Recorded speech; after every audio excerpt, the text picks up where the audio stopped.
the constituents of our meal in a specific order, we can reduce the glucose spike of that meal by up to 75%. So you can eat the exact same thing, but if you eat the food in the right order, you help your body. You don't create as much inflammation. You don't create as much glycation. So any type of vinegar, and you put it, in a big glass of water like this, and you drink it before a meal. Now, if you do this, you can reduce the glucose spike of the meal by up to 30%.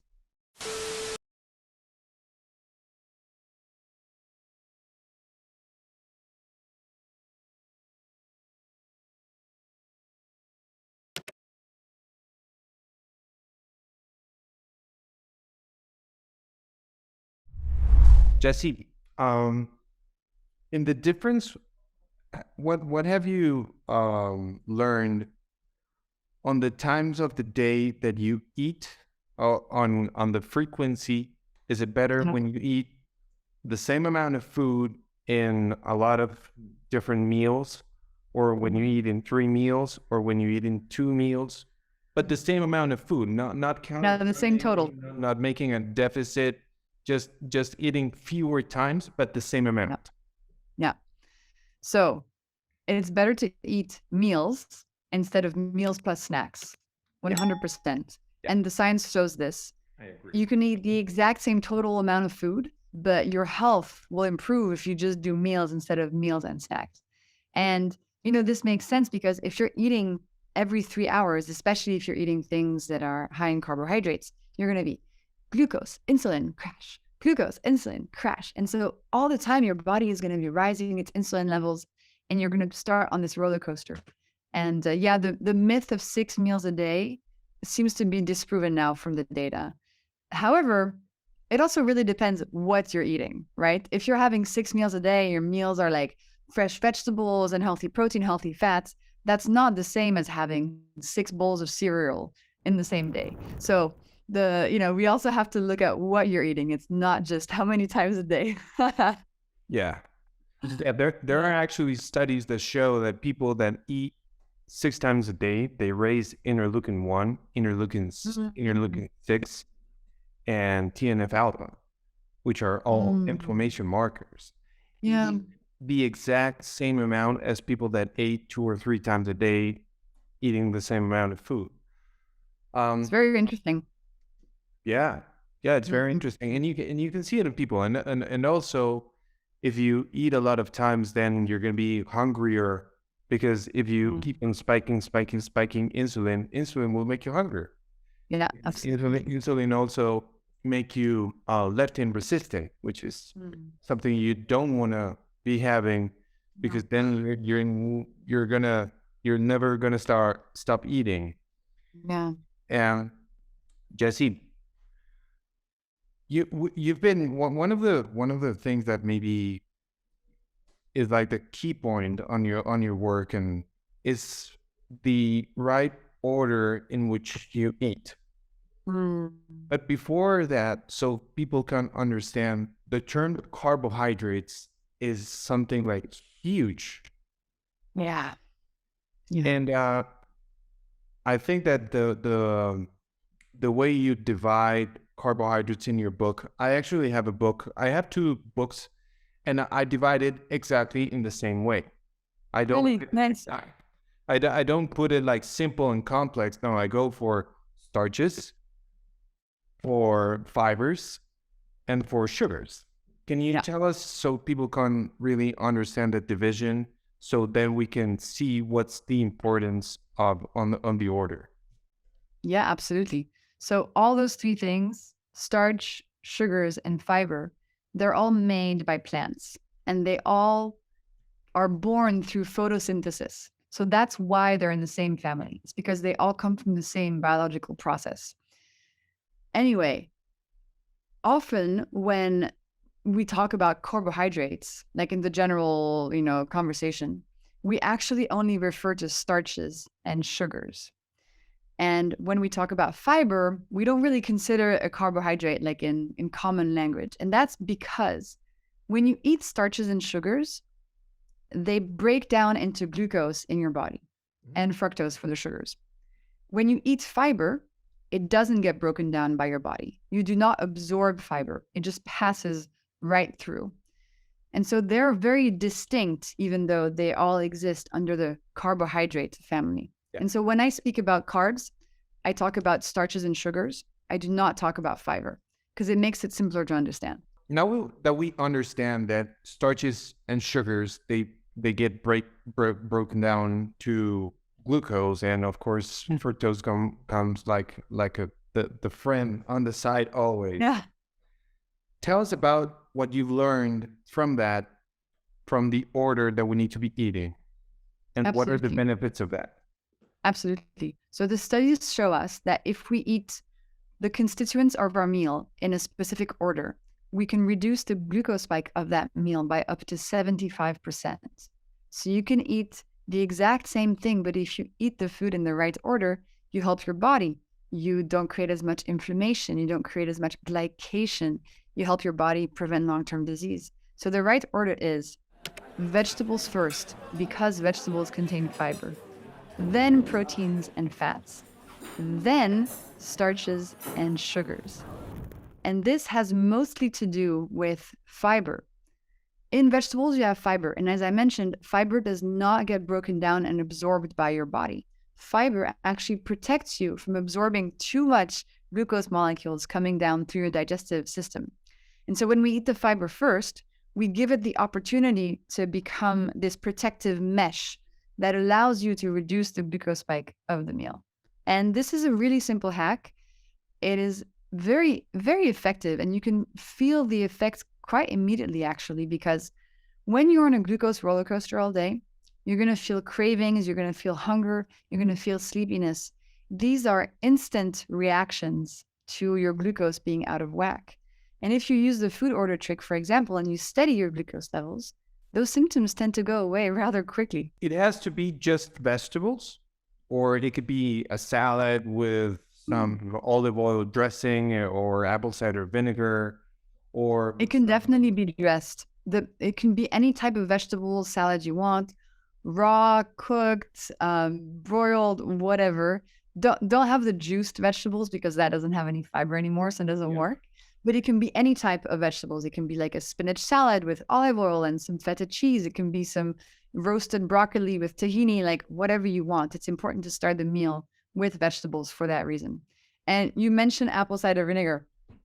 You want to talk about apple cider vinegar? Sure. Okay.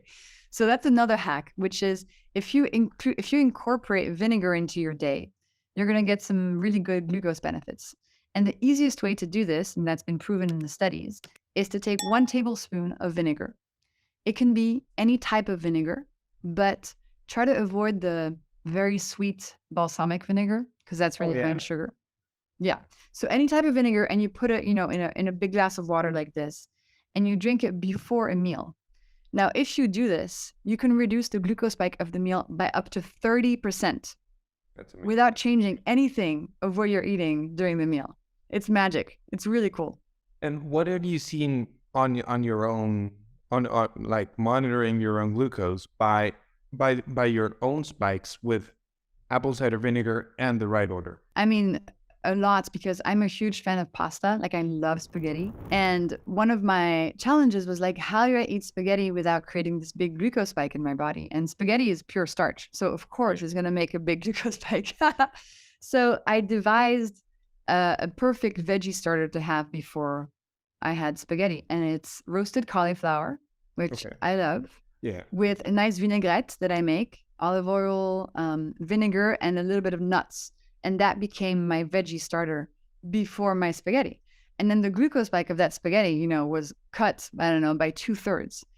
It's pretty amazing when you see that. And what's even cooler is to know what's happening inside your body. So I'm like, oh, the fiber in the cauliflower is now protecting me from absorbing too much of the glucose. And the vinegar is slowing down the starch breakdown and is telling my muscles to uptake glucose as it arrives in my bloodstream.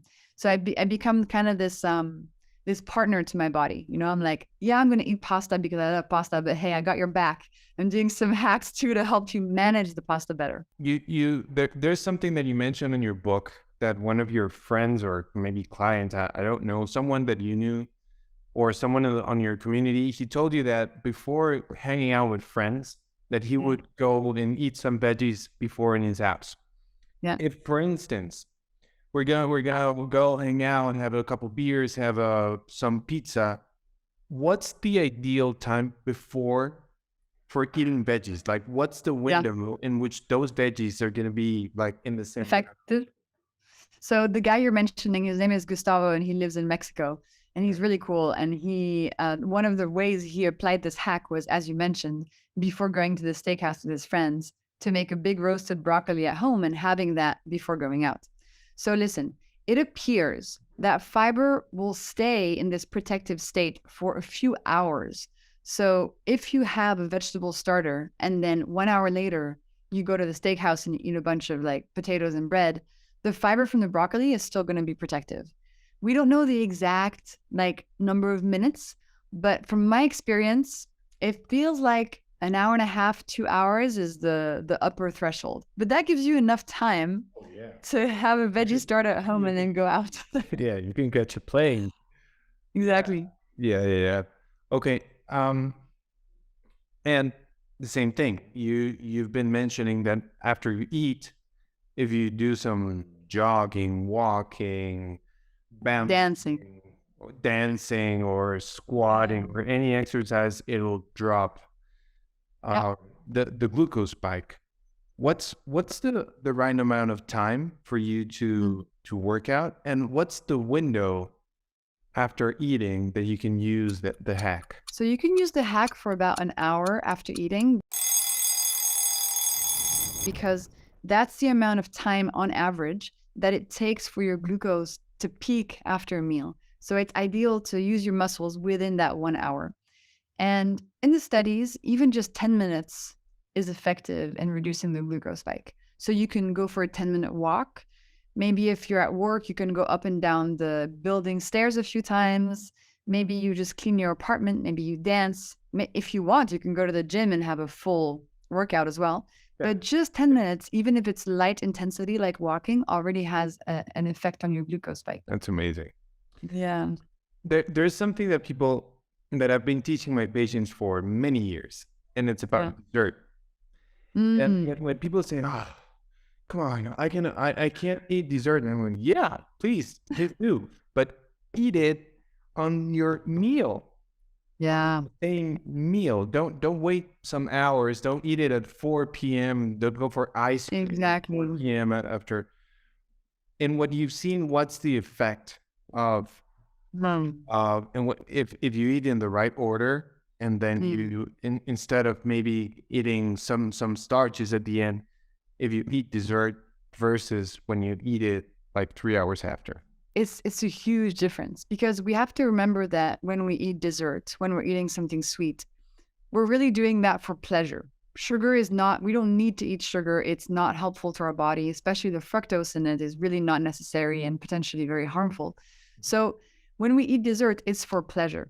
And there's a way to eat it that avoids too many consequences on your body that creates a smaller glucose spike. And as you mentioned, it's because when you eat it after a meal, there's already a bunch of stuff in your stomach. Hopefully there's fiber, there's protein, there's fats. And so the cake that you eat, for example, is going to pass through your digestive system much slower. And then thanks to the fiber in the rest of the meal, it won't be absorbed as much into your bloodstream. So it won't create such a big spike and such a big insulin spike as well. On the other hand, if you have dessert for breakfast, or if you have dessert between meals when your stomach is empty, huge spike, because the dessert goes straight through to your bloodstream, creates a massive glucose spike, a big dip, and that then activates cravings for the rest of the day. Then you're going to be hungry, you're going to be tired, you're going to want more sugar.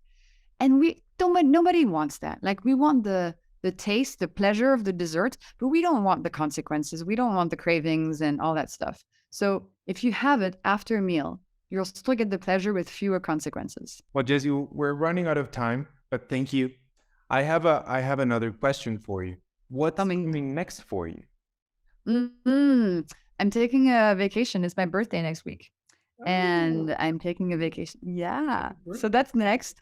Yeah. And then, So, Glucose Revolution, my book, it's coming out in 31 languages and counting.